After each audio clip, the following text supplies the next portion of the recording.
Hello and welcome to our YouTube channel exam physics. ये video उन बच्चों के लिए जिन्होंने फिजिक्स में अभी तक कुछ नहीं पढ़ा या डर लग रहा है, तो वो अच्छे मार्क्स कैसे लेके आए। देखिए, सबसे पहले मैं आपको इसमें चैप्टर के डेरिवेशन के नाम बताऊंगा कि कौन कौन सी डेरिवेशन करनी है, और दूसरा कुछ टॉपिक के रिलेटेड में न्यूमेरिकल बताऊंगा। जिन बच्चों से हो सकते हैं वो न्यूमेरिकल जरूर ट्राई करें। ये छोटा सा वीडियो जिसमें आपके इंपॉर्टेंट टॉपिक आपके रहने वाले हैं। तो देखिए, मैं चैप्टर 1 से चैप्टर 14 तक सारे बताने वाला हूं। सबसे पहले आप क्या करेंगे, यदि हम चैप्टर 1 की बात करते हैं, चैप्टर 1, तो चैप्टर 1 में आपको गॉस थ्योरम से जो आपकी गॉस थ्योरम है वो करना है और उसके एप्लीकेशन करनी है बेटा। एप्लीकेशन में भी जो ज्यादा इंपॉर्टेंट है वो एक तो थिन सीट वाली डेरिवेशन रहेगी। थिन सीट वाली ये डेरिवेशन मैं आपको बना के बता देता हूं, है ना। इस पे चार्ज आप लेंगे,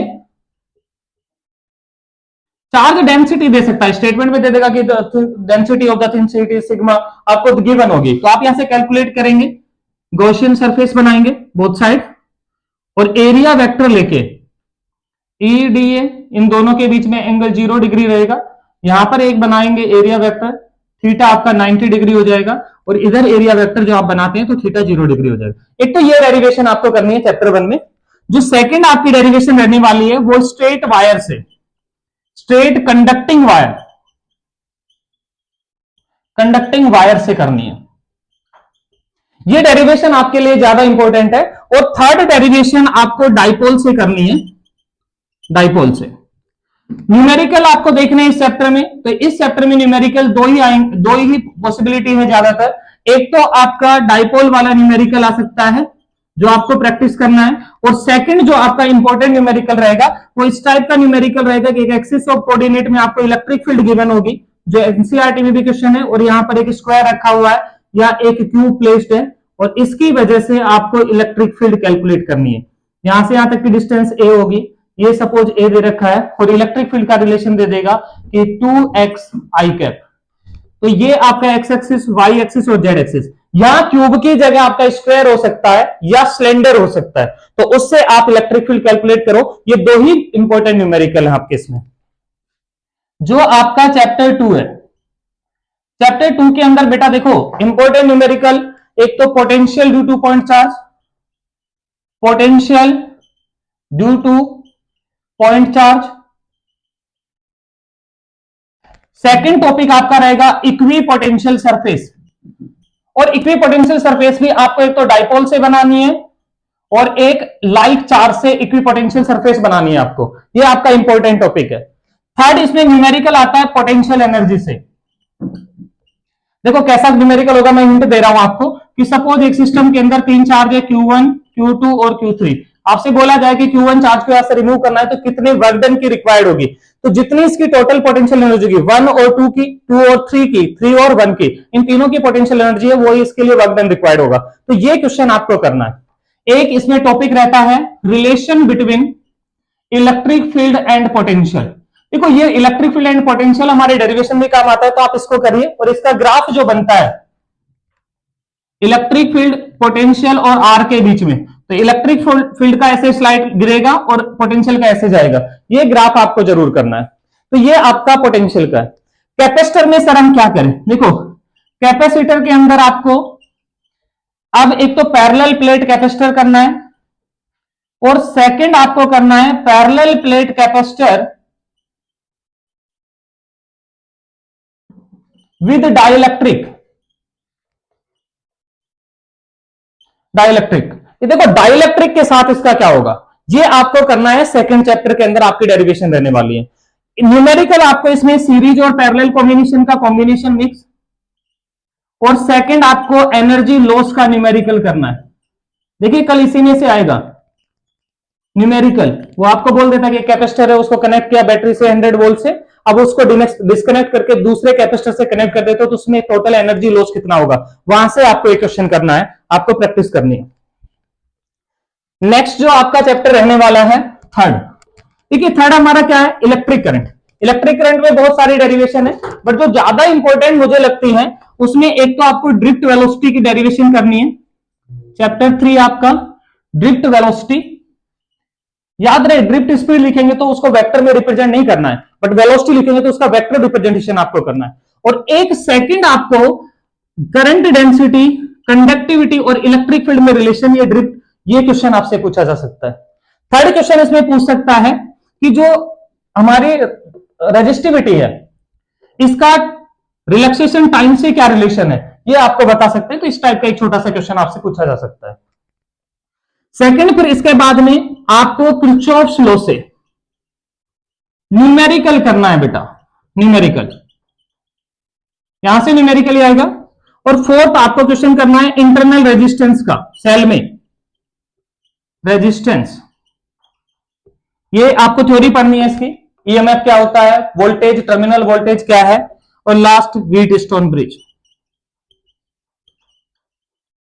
उसमें भी मैं बता देता हूं, इससे न्यूमेरिकल आने के चांस है। किरचॉफ लॉ से न्यूमेरिकल होगा, और ये आपको दो डेरिवेशन करनी है। तो ये रहेगा आपका इलेक्ट्रिसिटी चैप्टर से important.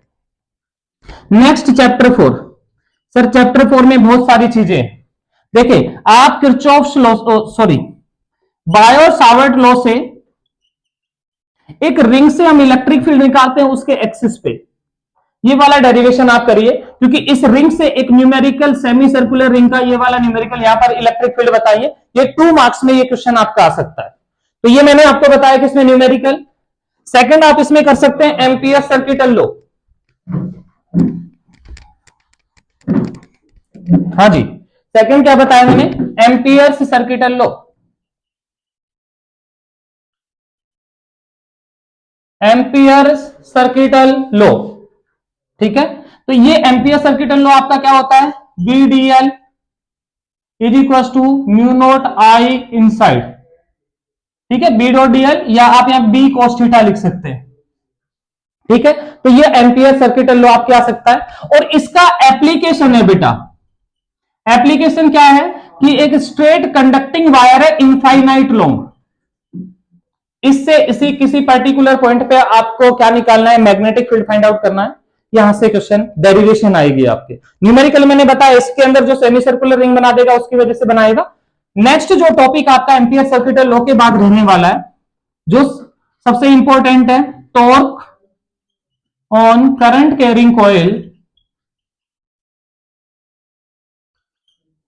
In uniform magnetic field.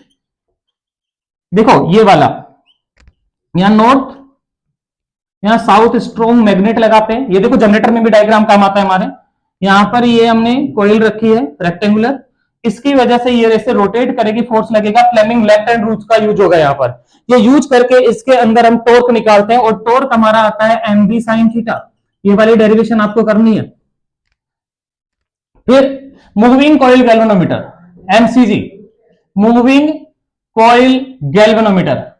Sir इसमें कौन सा करें, देखिए मूविंग कॉइल गैल्वेनोमीटर वर्किंग से ज्यादा इसमें कन्वर्जेशन आता है। MCG एज ए एमीटर और MCG as a voltmeter. देखो MCG को एमीटर में कन्वर्ट करना हो तो शंट रेजिस्टेंस लगता है, और MCG को वोल्ट मीटर में कन्वर्ट करना हो तो एक लोड लगाते हैं, ये पैरेलल में और ये सीरीज में। तो इसका दोनों का ध्यान रहे। इसमें एक करंट का न्यूमेरिकल आता है, वो आपको 100% करना होगा। मैंने क्या कहा कि इसमें करंट का न्यूमेरिकल आता है, जिसमें हम क्या निकालते हैं, या तो शंट रेजिस्टेंस में करंट या शंट रेजिस्टेंस आपको फाइंड आउट करना होता है। तो S is equal to formula होता है IG into capital G upon में I minus IG।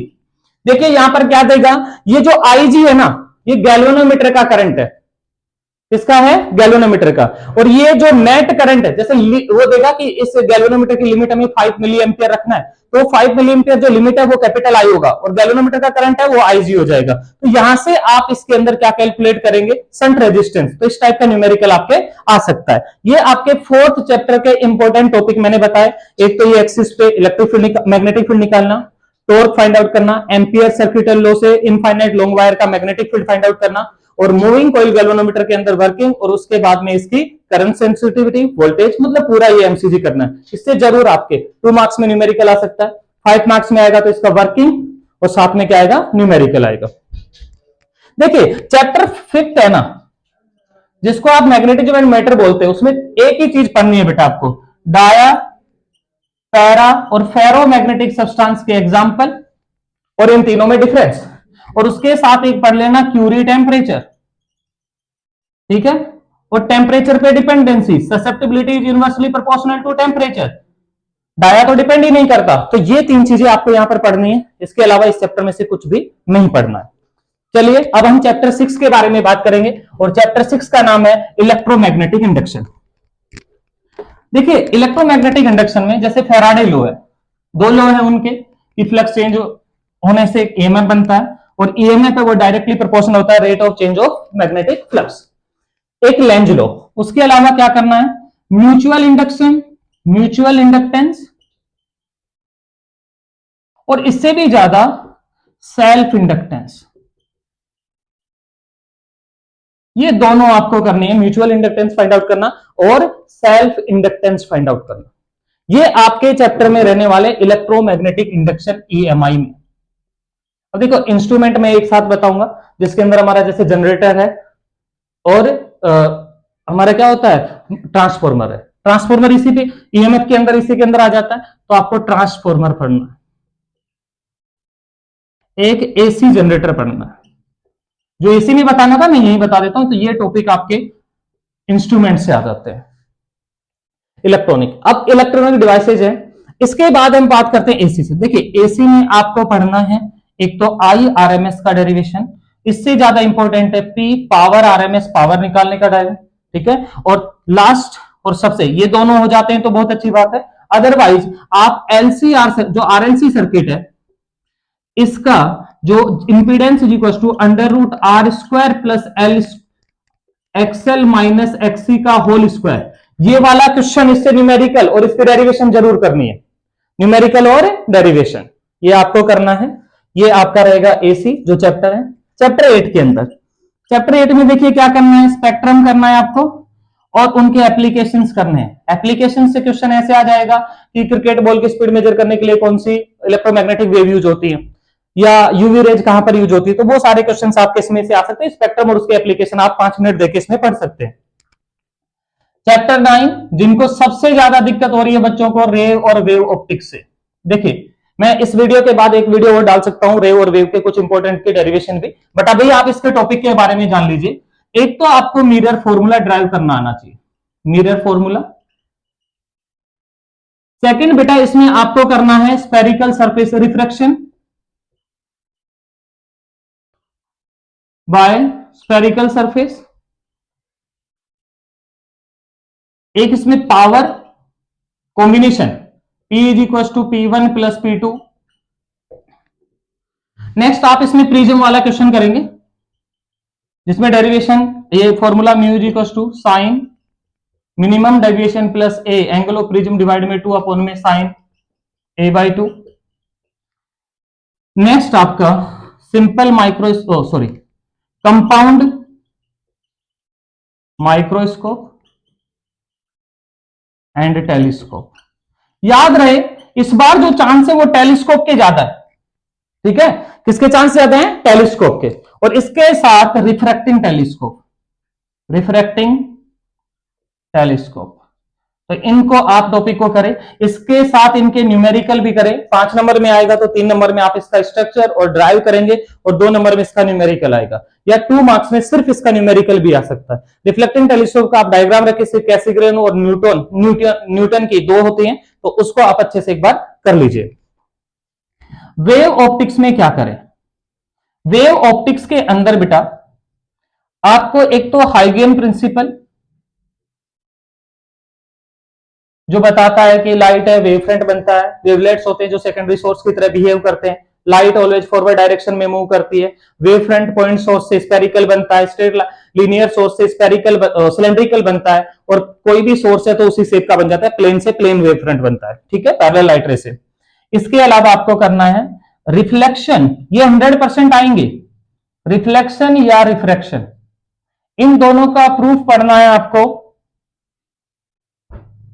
Wave theory से, यूजिंग वेव थ्योरी, ये आपको जरूर करना है। अब बात आती है सर वाईडीएससी से क्या करें, तो वाईडीएससी से आप डेरिवेशन से बेटर रहेगा, इसकी जो फ्रिंज विड्थ होती है, fringe width beta is equal to lambda capital D upon में स्मॉल डी, इसका न्यूमेरिकल करने की कोशिश करें, या ब्राइट फ्रिंज और डार्क फ्रिंज, डिफरेंस करें कंस्ट्रक्टिव और डिस्ट्रक्टिव इंटरफेरेंस में दूसरा एक डिफरेंस पढ़ ले, इंटरफेरेंस एंड डिफ्रैक्शन में। ठीक है, डिफरेंस से क्या होगा कि कोई डिफ्रैक्शन का क्वेश्चन आता है तो वो आप आराम से कर सकते हैं, डिफरेंस में ये पढ़ना है आपको।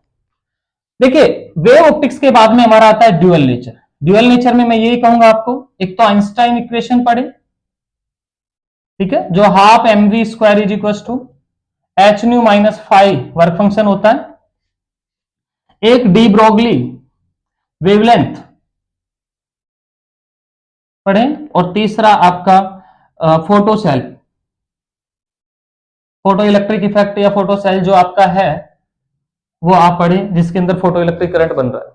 ठीक है, इसके अंदर इफेक्ट ऑफ फ्रीक्वेंसी और इफेक्ट ऑफ इंटेंसिटी दो ग्राफ बनते हैं। ये देखो, इसमें इंटेंसिटी कांस्टेंट है, ठीक है, इंटेंसिटी अलग अलग है, फ्रीक्वेंसी कांस्टेंट है। और एक ये वाला ग्राफ जिसमें करंट सेम और फ्रीक्वेंसी में स्टॉपिंग पोटेंशियल दोनों टाइम क्या आ रहे हैं, अलग अलग। इस टाइप का ग्राफ है, ये जरूर पढ़े आप, इससे क्वेश्चन पूछा जा सकता है आपका। नेक्स्ट आपका क्वेश्चन आता है ड्यूअल नेचर के बाद एटम। देखिए, एटम बड़ा सा चैप्टर है, तो एटम में एक तो रदरफोर्ड मॉडल के अंदर आपका क्लोजेस्ट अप्रोच डिस्टेंस आती है, क्लोजेस्ट अप्रोच डिस्टेंस। दूसरा जो क्वेश्चन आप करें, जो हमारा बोहर मॉडल है, बोहर पोस्टुलेट, उससे हमने निकाला था एनर्जी इन nth ऑर्बिट, है ना, energy of electron you, energy of electron in nth orbit के अंदर। ठीक है बेटा, फिर उसके बाद में हाइड्रोजन स्पेक्ट्रम लाइन, जो लाइनमैन आ रहे हैं, और इस हाइड्रोजन स्पेक्ट्रम लाइन में वो सेकंड एक्साइटेड स्टेट में, थर्ड एक्साइटेड स्टेट में जा रहा है इलेक्ट्रॉन, उसका न्यूमेरिकल निकालना, उसके अंदर वेव नंबर और वेवलेंथ फाइंड आउट करना, वो आपको न्यूमेरिकल करना है। चलिए, जो आपका लास्ट में चैप्टर आता है न्यूक्लियाई। देखिए बेटा, न्यूक्लियाई में आपको क्या पढ़ना है, एक तो मास डिफेक्ट, न्यूक्लियाई चैप्टर के अंदर मास डिफेक्ट, इसका न्यूमेरिकल करिए, और इसकी बाइंडिंग एनर्जी। देखो, एनर्जी निकालने के लिए क्या है, मास डिफेक्ट आपने फाइंड आउट किया एटॉमिक मास यूनिट में, एएमयू में, तो आप क्या करो, 931.5 से मल्टीप्लाई कर देना मेगा इलेक्ट्रॉन वोल्ट, क्योंकि आपको पता है कि जो एक एटॉमिक मास यूनिट है उसमें इतनी एनर्जी होती है, तो यू जितना भी है उसको मास डिफेक्ट निकाल लो, इससे मल्टीप्लाई कर दो, बाइंडिंग एनर्जी आ जाएगी। दूसरा, binding energy per nucleon graph बनता है आपका, binding energy per nucleon graph जो बनता है, ये आपको करना है। इसके पढ़ना है कि एटॉमिक मास नंबर 30 से कम की बाइंडिंग एनर्जी कम होती है, 30 से 140 के बीच में बाइंडिंग एनर्जी एक एवरेज बाइंडिंग 8.5 होती है, आयरन की बाइंडिंग एनर्जी मैक्सिमम होती है। ये सारे पॉइंट्स आपको अच्छे से पढ़ने, और इसमें न्यूक्लियर फोर्स का ग्राफ पढ़ना है आपको, nuclear force and potential energy. इन तीन में से एक जरूर आएगा आपके एग्जाम में, ठीक है। और एक डिफरेंस पढ़ना है डिफ्यूजर और फ्यूजन एंड फिजन, ठीक है रम्या, तो फ्यूजन एंड फिजन में ये आपके आएगा यहां पर। चलिए, लास्ट एंड फाइनल आपका है सर, हम इसमें क्या करें, सेमीकंडक्टर में। देखिए बेटा, सेमीकंडक्टर के अंदर आप वीआई कैरेक्टरिस्टिक्स करो फॉरवर्ड एंड रिवर्स्ड बाइस के, है ना, और full wave and half wave भी करिए। देखिए, last time full wave and half wave आया था, तो इस बार चांस ज्यादा वीआई कैरेक्टरिस्टिक्स के हैं। इसमें जैसे पहले पोटेंशियल एनर्जी का ग्राफ आया, तो इस बार बाइंडिंग एनर्जी के ग्राफ के चांस ज्यादा है। जैसे मैंने माइक्रोस्कोप और टेलीस्कोप में बोला कि टेलीस्कोप के चांस ज्यादा है, वो इसीलिए मैंने बताया, ठीक है। तो ये सारे आपके टॉपिक है, इन टॉपिक और जैसे जैसे मैंने न्यूमेरिकल बताया, तो आप आराम से 50+ मार्क्स स्कोर करेंगे। आराम से बैठ के करिए, पैनिक होने की जरूरत नहीं है, जो टॉपिक बताए उन्हीं से। एक चीज आपको जरूर करनी है, इनके जो क्वेश्चंस आते हैं प्रीवियस ईयर क्वेश्चंस में, आप देखिए उनके स्टेटमेंट को समझने की कोशिश करिए, क्योंकि क्वेश्चन में थ्योरी पूछेगा बट आपको स्टेटमेंट समझ में नहीं आएगा। तो उस स्टेटमेंट के लिए आपको क्या करना है, एक बार उनके क्वेश्चंस को जरूर पढ़ लेना है। कुछ इंपॉर्टेंट क्वेश्चंस मैंने आपको बताए, आप इसको अच्छे से देख के और प्रैक्टिस करें, इधर उधर डिस्टर्ब ना हो। जो टॉपिक मैंने बताया वो करके जाएं, 50+ मार्क्स आपके आएंगे। Thank you very much, all the best.